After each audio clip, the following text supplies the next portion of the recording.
আচ্ছা, প্রিয় শিক্ষার্থীবৃন্দ, অনার্স ফার্স্ট ইয়ার 2020 যারা এবার ভর্তি হলাম, ওদের আমি অলরেডি 2টা অনলাইন ক্লাস দিলাম। আজকে 3টি অনলাইন ক্লাস গামা বিটা ফাংশনের উপরে তোমাদের লেকচার 3 আমি ইউসুফের বইয়ের 7.23 একটা প্রমাণ আছে।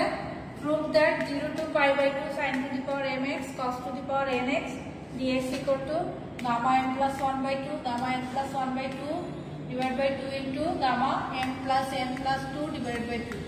এটা একটা প্রমাণ করতে বলছে, কিন্তু এই সূত্রটা আমাদের অঙ্ক করতে হবে, গামা বিটার অঙ্কগুলো করতে এই সূত্রটা আমাদের জানতে হবে এবং এটা আমরা অ্যাপ্লাই করবো। করতে প্রায় প্রতিটা অঙ্কে এই সূত্রটা অ্যাপ্লাই করতে হবে, কারণ এই জন্য সূত্রটা ভালো করে মনেও রাখতে হবে। আচ্ছা, দেখো প্রমাণটা, এটা আই ইকুয়াল টু আমরা ধরে নিচ্ছি এটা ইকুয়াল টু যে আই ইকুয়াল টু মানে ইন্টিগ্রেশনের আই ইকুয়াল টু, এখানে একটু দেখো এটা কি করলাম, sin to the power n minus 1x cos to the power n minus 1x লিখে ব্যালেন্স করলাম sin x cos x dx। তারপরে 0 to pi by 2 এখানে কি করলাম, sin স্কয়ার x, যেহেতু এখানে স্কয়ার নিলাম এটা ডিভাইডেড বাই 2 করে দিলাম m minus 1 by 2। একইভাবে এখানে cos স্কয়ার x এর ক্ষেত্রেও একইভাবে লিখলাম এটা। আচ্ছা, এখন এটা sin square x to the power m minus 1 এটা ঠিক রইলো, এখানে cos স্কয়ার x এর পরিবর্তে 1 minus sin স্কয়ার x লিখলাম whole to the power n minus 1 by 2 sin x dx। এখন আমরা ওই পাশে দেখো আমরা কি বসাচ্ছি, এই পাশে sin স্কয়ার x এর পরিবর্তে z বসাচ্ছি। Differentiation 2 sin x cos x dx সমান dz, লিমিট চেঞ্জ করতে হবে।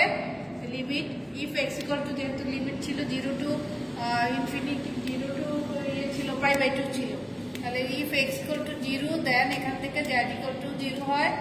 x এর মান pi by 2 হলে sin pi by 2 মানে 1, z equal to 1। আচ্ছা, তাহলে তোমার কি হলো, আমরা বসালাম এখানে, এই পাশ থেকে বসায় sin স্কয়ার x ছিল, sin স্কয়ার উপরে z to the power n minus 1 by 2 1 minus z to the power মানগুলো বসালাম। আর 2 sin x, এখানে sin x dx সমান হাফ dz হবে, তাহলে হাফটাকে বাইরে নিয়ে এসে লিখলাম, হাফটা বাইরে রইলো। আর এটাকে একটু মডিফাই করে লিখলাম, দেখো আমাদের যে z to the power m plus 1 by 2 minus 1 করলে এই জিনিসটা ব্যালেন্স ঠিক রইল। এটা কেন করলাম, এটা একটা সূত্রে চলে যাবে। কোন সূত্রে চলে যাবে, তোমার এই যে z to the power m, এটা z to the power 1 minus z to the power, এই যে এটা বিটার সূত্রে চলে যাবে, বিটা mn এর। হ্যাঁ, বিটা mn এর যে মেইন সূত্রটা ছিল সেই সূত্র অনুসারে বিটা mn এর সূত্র ছিল এখানে যেমন বিটা পি কিউ হিসাবে লিখছি, যেহেতু এখানে mn সিম্বলগুলো ইউজ করা হলো এই অঙ্কতে, এই জন্য আমরা mnটা না ইউজ করে এখানে পি কিউ হিসাবে মানে সূত্রটাকে লিখলাম। আমরা বিটা পি কিউ সমান সমান z to the power p minus 1 1 minus z to the power q minus 1 হবে, তাই না? তো সেক্ষেত্রে এই যে বিটা পি কিউ, এখানে পি হলো কি, এই যে m plus 1 by 2 n plus 1 by 2, অর্থাৎ বিটা এটা বের হলো।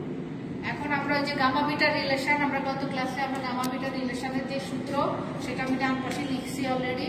এই সূত্রের সাহায্যে এই যে gamma P Q divided by gamma P plus Q divided by 2, এটা আমাদের গামা পি কিউ মানে গামা পি প্লাস কিউ, অর্থাৎ এই দুটার যোগফল করলে এটা হয়, এটা হচ্ছে এটা ক্যারেক্টার, এখানে 2 হবে 1 and 2 ডিভাইডেড বাই 2, আর এই 2টা এখানে নিচে চলে আসলো। তাহলে কি দাঁড়ালো, তোমার টোটাল যে ইন্টিগ্রেশনের মানটা ছিল 0 to pi by 2 sin to the power n cos to the power nx dx সমান তোমার আমরা এই সূত্রটা পেলাম, এই সূত্রটা এটা পেলাম, তাহলে এটা আমাদের প্রমাণ হলো। তাহলে এটা আমাদের অঙ্ক করতে গিয়ে এটা আমরা ডাইরেক্ট এই সূত্র অ্যাপ্লাই করব। আচ্ছা, আমরা কিছু সূত্র, যেহেতু আমাদের অঙ্ক করতে গিয়ে আমাদের কিছু জিনিস আমরা সূত্রগুলো যেটা অলরেডি আমাদের আলোচনা হয়ে গেছে, যেমন গামা 1 এর মান 1 এটা আমরা জানি, তারপরে গামা হাফের মানটা আমাদের লাগে, gamma half equal to root pi, এই সূত্রগুলো আমাদের লাগে। একইভাবে তোমার আমরা জানি যে factorial n equal to gamma n plus 1, হ্যাঁ, ফ্যাক্টোরিয়াল থেকে গামা 1 যোগ করে বেশি হচ্ছে, এগুলো আমরা জানি। এবং এই যে গামা n বাই 2 সমান কি হবে, গামা n বাই 2 সমান এরকম হবে। এভাবে n-2/2, n-4/2, এভাবে তোমার n-6/2 আপ টু লাস্টে তোমার 5/2, 3/2, 1/2 ইন্টু গামা হাফ, লাস্টে গামা হাফ। এরকম ভাবে আমরা n/2 এর ক্ষেত্রে লিখতে পারি। তো গামা হাফের পরিবর্তে √5 বসাবো অঙ্কগুলো করতে গিয়ে। একইভাবে আমরা ধরো আমরা যদি গামা 7/2 নেই তাহলে কি হবে, গামা 7 এই সূত্র ফলো করে তাহলে কি n-2/2, তার মানে 7-2/2 করলে কি 5/2, মানে এক ইয়ে পর থেকে হবে 5/2, 3/2, 1/2 ইন্টু গামা হাফ, এভাবে হচ্ছে। তো তুমি যদি এরকম আরো কয়েকটা নিতে পারো, সে একই রকমই ধরো গামা তুমি 13/2 নিলা, 13/2 নিলা, সেক্ষেত্রে কি হবে 11/2, 9/2, মানে বিজোড়গুলো সব 7/2, 5/2, 3/2, 1/2 ইন্টু গামা হাফ। এভাবে মানে আমাদের সূত্রগুলো এরকম ভাবে বিভিন্ন অঙ্কতে আমরা এগুলো দেখা দেবো যে প্রয়োগ করতে হবে। আবার ধরো যদি আমাকে বলা হয় যে গামা 8 এর মান বের করা, হ্যাঁ, গামা 8 তাহলে আমরা এইখান থেকে যে গামার সূত্র অনুসারে কি গামাকে ফ্যাক্টরিয়ালে ট্রান্সফার করে দিব। ফ্যাক্টরিয়ালে নিয়ে গেলে কি কত হবে, ফ্যাক্টরিয়াল 7 হয়ে যাবে। এটা ফ্যাক্টরিয়াল 7 সমান কি 7 × 6 into 5 into 4 into 3 into 2 into 1 পর্যন্ত যাবে। অর্থাৎ এইভাবে মানে গামার মান যখন তোমার ফ্র্যাকশনে থাকবে তখন এই সূত্র অনুসারে, আর যখন ইয়েতে থাকবে ফুল ইন্টিজারে থাকবে তখন আমরা এই সূত্র অনুসারে মানে ফলো করবো, মানে এক ধাপ কম। হ্যাঁ, গামার মানটা পরের স্টেজ থেকে শুরু হবে, 7, 6 এভাবে তোমার গামার মানগুলো অ্যাপ্লাই হবে। আচ্ছা, তাহলে আমরা এখন নেক্সট অঙ্কতে যাবো। দেখো এক্সাম্পলসের বইয়ের এক্সাম্পলের অঙ্ক আছে। সেক্ষেত্রে আমি 1 নম্বরের সিতে তোমাদের অঙ্কগুলো এখানে এবিসি অনেকগুলো আছে। আমাদের অঙ্কগুলো এভাবে থাকবে। ইভালুয়েট তোমার প্রশ্নটা এরকম যে 0 to π/2 cos to the power 6 3x sin to the power 4 6x dx, এটার মান বের করতে বলা হবে। তাহলে এখন সলিউশন আমরা কি করব, আমরা প্রথমে অঙ্কটা দিবেন যে আমাদের ধরে নিচ্ছি যে i = এই মানটা, যে অঙ্কটা আমাদেরকে বের করতে বলা হলো সেটা আমরা লিখে নিলাম। cos to the power 6 এখানে 3x sin to the power 4 6x dx, এটা আমাদের গিভেন দেওয়া আছে। i = ধরে নিলাম আমরা। সেখানে আমরা এখন অঙ্কটাকে এভাবে করছি। আমরা এটাকে একটু মডিফাই করতে হবে। তোমার এখানে 0 to π/2 cos to the power 6x cos to the power এটা 3x আছে, এটাকে আমি sin 2x 6xটাকে কি 2 sin 3x cos 3x all to the power 4 dx, এভাবে আমরা করে নিলাম। তাহলে আরেকটু হবে ক্যালকুলেশন। 0 to π/2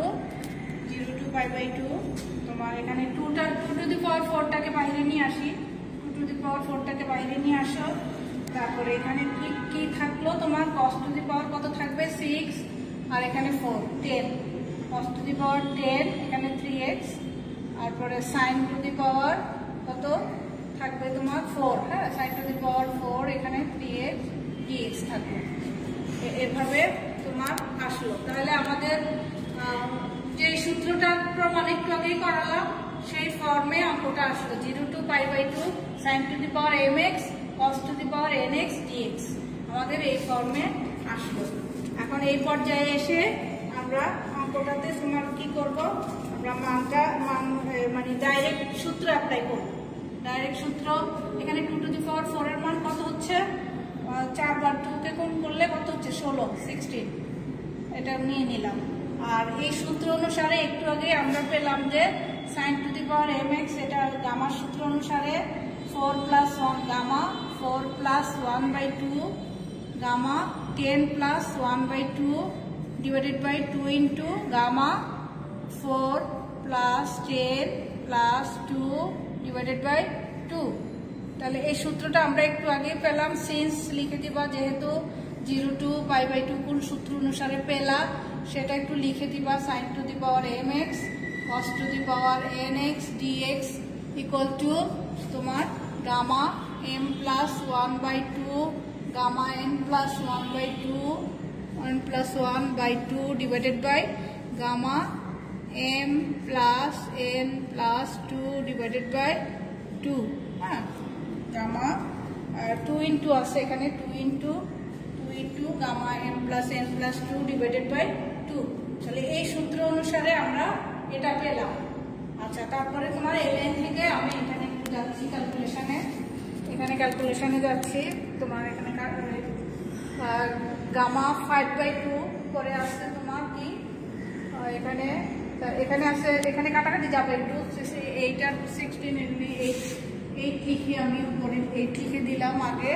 তারপরে গামা 5/2 হয়, গামা 5/2 আর ওই পাশে হচ্ছে গামা 11/2 আর নিচে তো 2 এর সাথে কাটাকাটি যাবে, কাটাকাটি যাওয়ার পরে এটা এই পাশে থাকবে 4 আর 10 14 আর 2 16/2 মানে গামা 8 এটা থাকবে।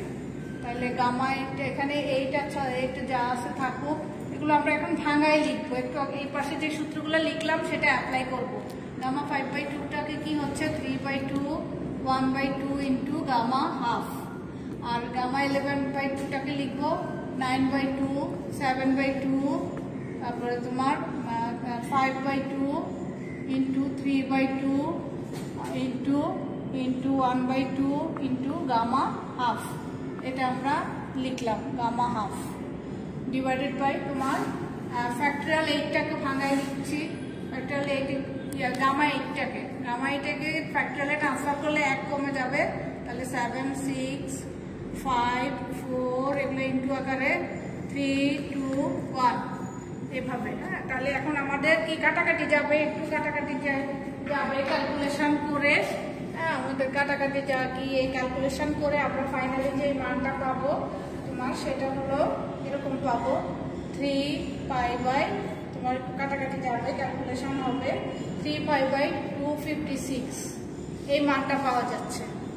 হ্যাঁ, তাহলে আমাদের এই অঙ্কটা যে অঙ্কটা করলাম সেটার মানটা 3π/256 পাওয়া গেল। দেখো এক্সাম্পল 3 তে এই অঙ্কটা আসছে ইভালুয়েট এটার মানটা বের করতে হচ্ছে। হ্যাঁ, এইভাবে আসছে প্রশ্ন ইভালুয়েট এটা এই ইন্টিগ্রেশনের মানটা। তাহলে দেখো এই ইন্টিগ্রেশনের মানটা আমরা এটা বের করতে গিয়ে আমরা কি করলাম, x এর পরিবর্তে sin θ বসাচ্ছি। তাহলে dx সমান cos θ dt লিমিট চেঞ্জ করতে হবে। if x = 0 then θ = 0, এখান থেকে if x = 1 তাহলে এটা π/2 বসালে x = 1 বসালে তোমার 1 মানে sin π/2 এর মান। হ্যাঁ, π/2 sin π/2 তে 1 হয়, তাহলে 0 to π/2 লিমিট ট্রান্সফার হয়ে sin cos dx এর পরিবর্তে বসালাম। এখানে x মানে sin স্কয়ার থিটা আর এটা cos square theta, so 1 - sin square theta = cos square theta একবার লিখে ফেললাম। তাহলে এখান থেকে cos থিটা আর এই cos থিটা কাটাকাটি গিয়ে থাকবে হলো এই অংশটা। এখন এটাকে আমরা কি করলাম, cos স্কয়ার থিটা দ্বারা উপর নিচে ভাগ করে দিলাম। ভাগ করার পরে cos স্কয়ার থিটা উপরে ভাগ করলে sec স্কয়ার থিটা, এখানে 1/cos square theta sec square theta, এটা tan স্কয়ার থিটা হয়। আচ্ছা, এখানে আমরা কি করলাম, এখানে তোমার sec স্কয়ার থিটা সমান আমরা জানি যে 1 + tan স্কয়ার থিটা, তাহলে 1 + 2টা tan স্কয়ার থিটা হলো 1 + 2 tan স্কয়ার থিটা। এখন আমরা আবার sec থিটা tan থিটার পরিবর্তে বসাচ্ছি, √2 tan থিটা সমান z বসাচ্ছি, √2 tan থিটা সমান z বসাচ্ছি। তো সেখান থেকে √2 sec স্কয়ার থিটা সমান dz, তাহলে এখানেও লিমিট চেঞ্জ হবে আবার, θ = 0 দেন z = 0, θ = π/2 দেওয়া আছে আবার লিমিট, সেখান থেকে থিটার মান এখানে π/2 বসালে z এর মান tan π/2 মানে ইনফিনিটি। তাহলে কি হলো, এখানে sec স্কয়ার থিটা উপরে আছে ওর পাশে, তাহলে সেখান থেকে 1/√2 হয়, 1/√2 ওই পাশে চলে গেলে 1/√2 dz হবে, এটা dz নট, এখানে t হয়ে গেছে z হবে, আসলে এগুলো সবই z, মানে অঙ্কটা আমরা z এ ট্রান্সফার করছি, এগুলো z হবে tan ইনভার্স z।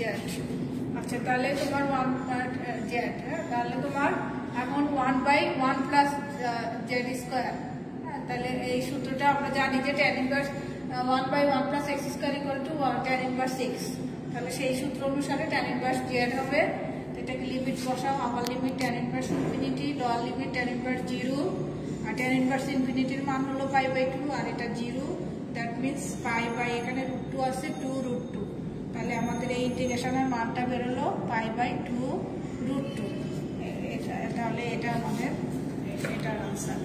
এখানে এই অঙ্কটাতে অবশ্য বিটা ফাংশনের কোনো ইয়েটা ইউজ হয়নি আর কি, হ্যাঁ এখানে মেইনলি অঙ্কটা মানে সাধারণ অঙ্কের মতো হয়ে গেছে, এটা কোনো গামা বিটা কোনোটাই ইউজ হয়নি, এমনিতেই হয়ে গেল প্রমাণটা আর কি। তবে আমাদের বেশিরভাগ অঙ্কগুলোই তোমার এইভাবে গামা বিটা। আচ্ছা ঠিক আছে, তাহলে আজকের মতো আমরা এখানে এটুকু, তোমরা মানে এই অধ্যায়ে যে কটা অঙ্ক আছে তোমার বিভিন্ন ইউনিভার্সিটিতে আসছে, এগুলো তোমরা বাসায় বসে বসে করে ফেলবা, আর পরবর্তীতে কোনো প্রবলেম হলে পরে আমাকে জানাবা। আল্লাহ হাফেজ।